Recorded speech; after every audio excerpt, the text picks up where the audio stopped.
Assalamualaikum warahmatullahi wabarakatuh.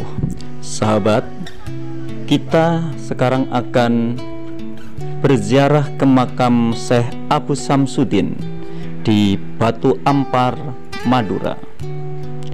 Syekh Abu Samsudin yang bernama asli Kiai Suadi adalah putra dari Syekh Basyaniah atau Pucuk Tumpeng. Beliau juga cucu Pucuk Kosambi.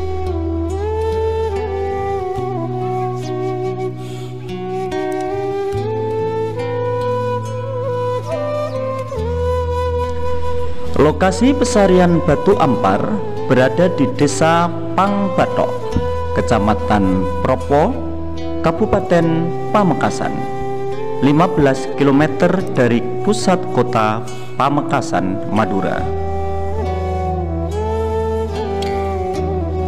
Abu Samsudin adalah panggilan kunyah. Hal itu karena beliau memiliki putra bernama Samsudin, hingga ia dipanggil Abu Samsudin.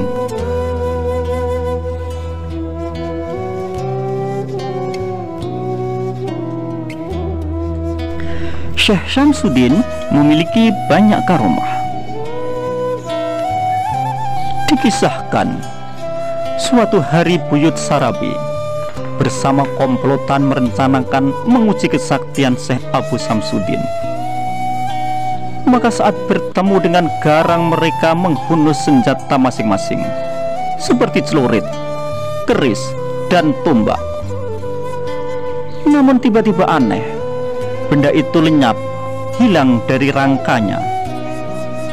Maka melihat hal demikian, kawanan pengacut tertunduk seraya minta ampun pada Syekh Abu Samsudin.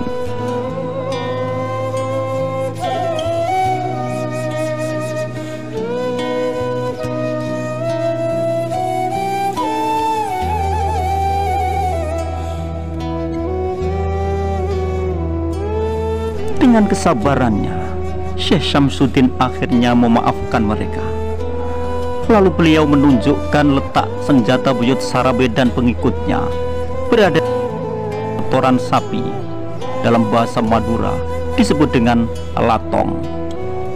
Maka dari peristiwa tersebut, Syekh Samsudin dijuluki Pucuk Latong.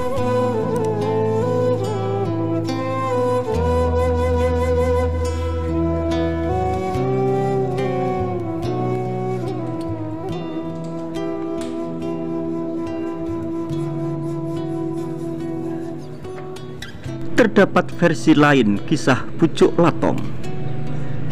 Diawali dari seorang pendosa mendapati Syekh Samsudin dengan dada yang bersinar. Pendosa yang belum bertobat itu mendadak pingsan dan mati. Karena kekhawatiran Syekh Samsudin akan peristiwa tersebut terulang, akhirnya Syekh Samsudin menutupi dadanya dengan mengolesi latong sebagai wujud ketawaduan beliau dari sifat takabur.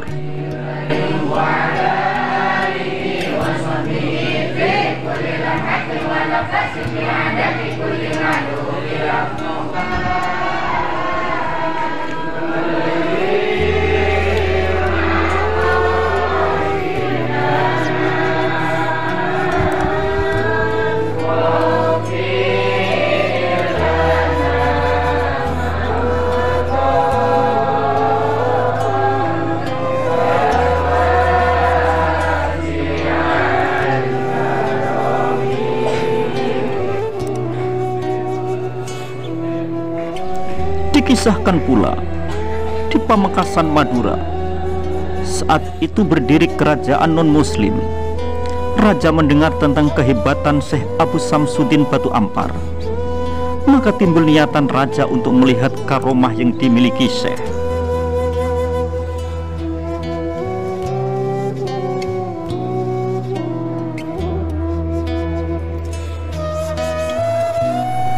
Suatu hari Syekh Samsudin dan ulama Madura diundang oleh sang raja. Akhirnya raja mengutus panglimanya untuk menjemput ke rumah Syekh. Syekh Samsudin bersedia hadir. tapi menolak untuk datang bersama utusan raja tersebut.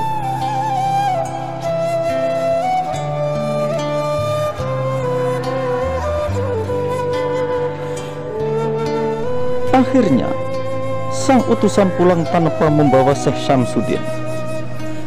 Tapi betapa terkejutnya ketika sampai di istana. Mereka melihat Syekh Syamsuddin sudah berada di antara tamu-tamu yang lain di istana.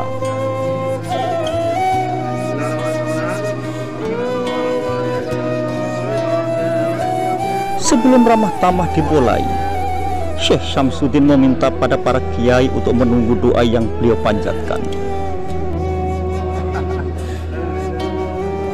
Suatu peristiwa terjadi.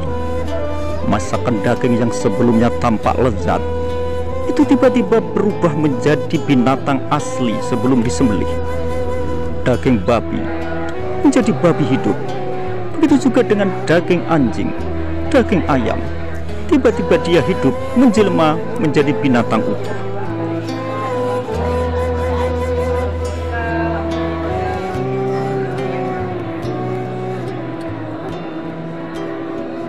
Melihat peristiwa aneh tersebut, sang raja mengakui kehebatan Mbah Abu Syamsuddin.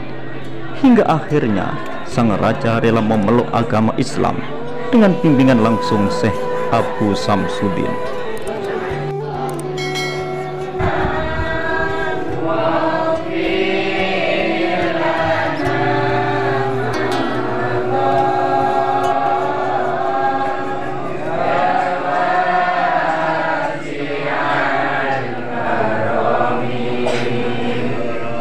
Tidak sampai di situ, seperti yang dikutip pada laman bangkitmedia.com, karomah Syekh Syamsuddin juga tampak saat beliau tidak mendapati sumber air di puncak bukit Banyu Pele.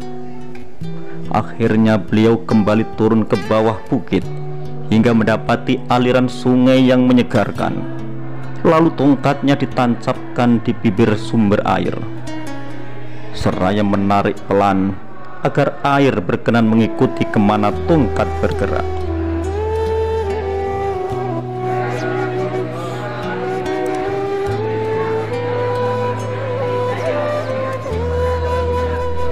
Biidznillah, air berjalan ke puncak bukit mengikuti arah tongkat bergerak.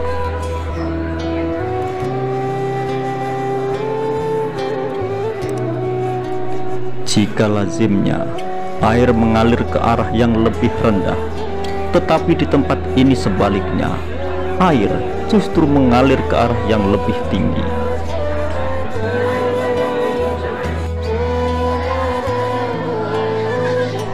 Aliran sungai yang aneh ini oleh masyarakat Batu Ampar disebut dengan Aing Nyono atau air yang mengalir ke atas.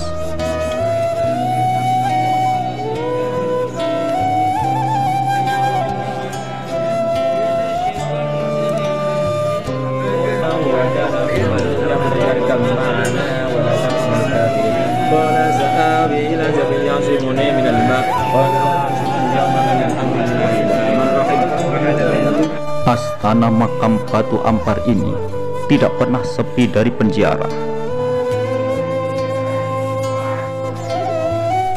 Terdapat 6 makam aulia yang dikeramatkan di pesarian pucuk Batu Ampar ini. Pertama, Syekh Abdul Manan atau pucuk Kosambi.